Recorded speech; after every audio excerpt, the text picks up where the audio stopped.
Hi guys, welcome back to my channel. তো সকাল থেকে যেন তো আজকে ভিডিও শ্যুট করা হয়নি, তার জন্য মনটা একটু খারাপ ছিল যে আজকে সারাটা দিন গেল ভিডিও শ্যুট করতে পারিনি। তো একটু বিজি ছিলাম, তার জন্যই ভিডিও শ্যুট করা হয়নি।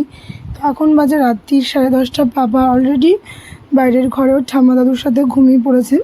তো আমি ওকে নিয়ে আসতেই যাবো, তার আগে ভাবলাম ও যতক্ষণে ঘুমিয়ে পড়েছে আজকে মুখটা একটু ক্লিন করে নিই।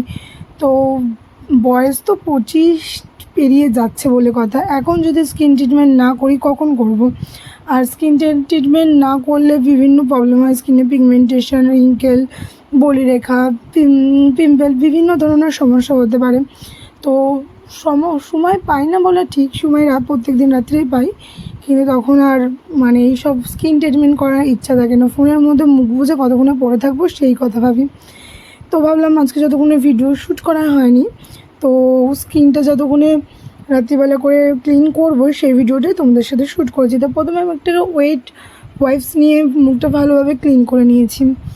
ওয়াইপসটা লিটিল কোম্পানির, আমার পাপার ওয়াইপসটাই। তো আর তোমরা যারা ডেলি আমার ভিডিও দেখো তারা দেখেছিলে আমি অনেক দিন আগে আবিরের এই ক্লিনজিং মিল্কটা আর টোনারটা কিনে এনেছিলাম। তো দেখো, ওয়েট টিস্যু দিয়ে মুখটা ক্লিন করার পরও মুখের ভিতরে যে ময়লাগুলি থাকে সেইগুলি কিন্তু বেরোয় না, সেগুলি ফেস ওয়াশ দিয়েও বেরোয় না, ওয়াইপস দিয়েও বেরোয় না। সেইগুলির জন্য সবসময় আমাদের উচিত ক্লিনজিং মিল্ক ইউজ করার।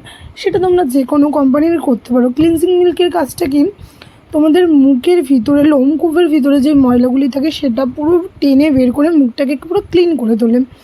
তো আমি প্রথমে দেখো টিস্যু দিয়ে মুখটা ক্লিন করেছিলাম, কিন্তু তারপরেও যেই ক্লিনজিং মিল্কটা ইউজ করলাম আমার মুখ দিয়ে কিন্তু প্রচুর ময়লা বেরোলো। তা আমি আবার একটা কটন নিয়ে নিয়েছি, নিয়ে আবার ভালোভাবে মুখটা ডলছি। আর ক্লিনজিং মিল্ক ক্লিনজিং করার সঙ্গে সঙ্গে তারপরে স্টেপ যেটা টোনার কিন্তু অবশ্যই করা দরকার। টোনিং করলে কি হয় সেটাও আজকে আমি তোমাদের সাথে শেয়ার করছি। যখন আমরা ক্লিনজিং করি আমাদের মুখের ময়লাগুলি বেরিয়ে যায়, তখন কিন্তু আমাদের লোমকূপগুলি যে একটা লোমকূপ থেকে সেগুলি অটোমেটিক্যালি ওপেন হয়ে যায়। তার ফলে কি হয়, আবার পরে ময়লা জমার সম্ভাবনা বেড়ে যায়। তার জন্য আমাদের টোনার করা উচিত। টোনিং করলে আমাদের লোমকূপগুলি আবার অটোমেটিক্যালি অফ হয়ে যায়, মুখটা ভালোভাবে ক্লিনজিং হওয়ার পর সেটা অফ হয়ে যায়। তার জন্য ক্লিনজিং করার পর অবশ্যই কিন্তু টোনিং করা দরকার। আর যারা যারা টোনিং করে না তাদের কিন্তু মুখে বলিরেখা পড়ে, প্রচণ্ড পরিমাণে রিঙ্কেল যেটাকে বলে, কারণ তারা টোনিং করে না। আর টোনার যারা ইউজ করে তারা তো যেন একটা বেশ স্প্রিট টাইপের ঠান্ডা ঠান্ডা।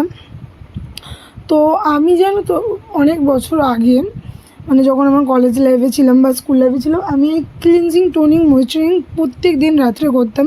তার জন্য তখন কিন্তু আমার স্কিনটা অনেকটা পরিমাণে বেটার ছিল, কিন্তু ওই এখন করা হয় না। তার জন্যে এবার টোনার দিয়ে ভালোভাবে মুখটাকে টোনিং করে তারপরে অ্যাপ্লাই করতে হয় ময়েশ্চার তো অ্যাপ্লাই করতেই হবে, কিন্তু তার আগে আমি আর একটা স্টেপ এখানে ইউজ করব। সেটা হচ্ছে তোমার কি জানো, লোটাসের সিরাম। আর ক্লিনজিং টোনিং করলে কি হয়, মুখে যে রিঙ্কেল পড়ে, পিগমেন্টেশন হয়, পিম্পল হয়, এগুলি কিন্তু হয় না। বয়সের সাথে সাথে যদি নিজেদের স্কিনের যদি আমরা কেয়ার না করি, স্কিন কিন্তু প্রচণ্ড পরিমাণে ড্যামেজ হয়ে যায়। কারণ এই যে ডেলি আমরা মেকআপ প্রোডাক্টগুলি ইউজ করি আমাদের স্কিনে, সেইগুলো কিন্তু আমাদের স্কিনের পক্ষে যথেষ্ট হার্মফুল।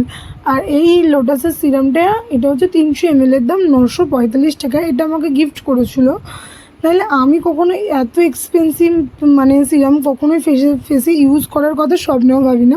হার্ডলি 300, 400, 500-500-র মধ্যেই ওটাকে আমি সীমাবদ্ধ রাখার চেষ্টা করি আর কি।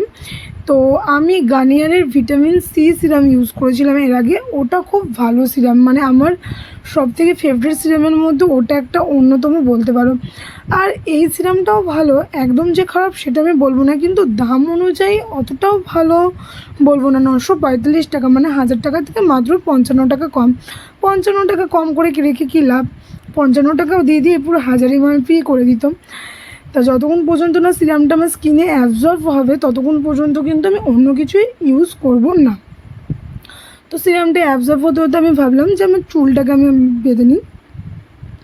তো চুল আগে যখন প্রচুর বড় চুল ছিল না, বিনুনি করতাম, কেন এত বড় চুল বিনুনি ছাড়া কোনো কিছুভাবে ট্যাকেল করা সম্ভব হতো না।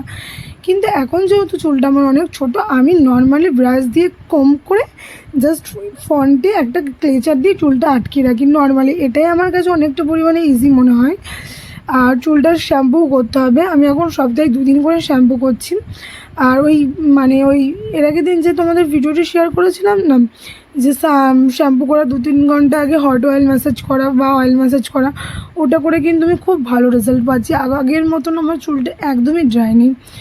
তো কিছুদিন ধরেই আলমারি ক্লিন করছি, ওয়ার্ডরোব ক্লিন করছি, ভেবেছিলাম এই ভিডিওগুলি শেয়ার করব, কিন্তু ওই যে সময়ের অভাব, তার জন্য ওই ভিডিওগুলো আমি শেয়ার করতে পারিনি। কারণ হয়তো যেদিন ক্লিন করছে সেটা করতে করতে রাত্রির হয়ে যাচ্ছে, ওরকম করে করে তো ভিডিও পোস্ট করা যায় না। তার জন্যে ওই ভিডিওগুলো আমি শেয়ার করতে পারিনি। সন্ধ্যের থেকেও আজকে ওয়ার্ডরোবটাও গুছিয়েছি, এর আগের দিন আজকে আলমারিটা কিছুটা গুছিয়েছি।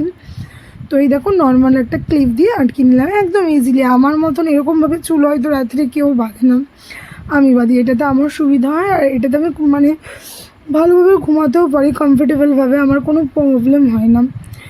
তো এবার লাস্ট ইউজ করব, যেটা সব থেকে এই পার্টের মোস্ট ইম্পর্টেন্ট, সেটা হচ্ছে ময়েশ্চার। তো আমি নিভিয়া সফট ইউজ করি গরমকালে।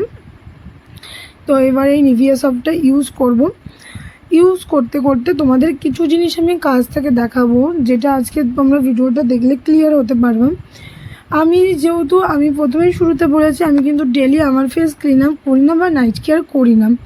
তার বদলে আমার ফেসে কিন্তু প্রচুর প্রচুর প্রচুর সমস্যা হয়েছে, যেটা হওয়াটা স্বাভাবিক। কিন্তু এইটাই যদি আমি ডেলি করি, আমার ফেসে কিন্তু কোনো রকম সমস্যা হবে না, বরং স্কিনটা আরও গ্লোয়িং, সফট, একটা বেশ সেই গ্লো আসবে, যেটা অটোমেটিক্যালি স্কিন থেকে আসে।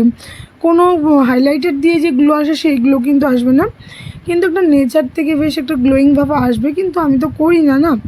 তো এবার তোমাদের আমি কিছু জিনিস দেখাবো। এই দেখো, এখন আমার ফেসটা দেখো, ঠোঁটের পাশ দিয়ে কিন্তু 2টো দাগ পড়ে গেছে আমার ফেসে। এই জিনিসটা কখন হয় জানো? এই দেখো, তোমাদের আমি দেখাচ্ছি।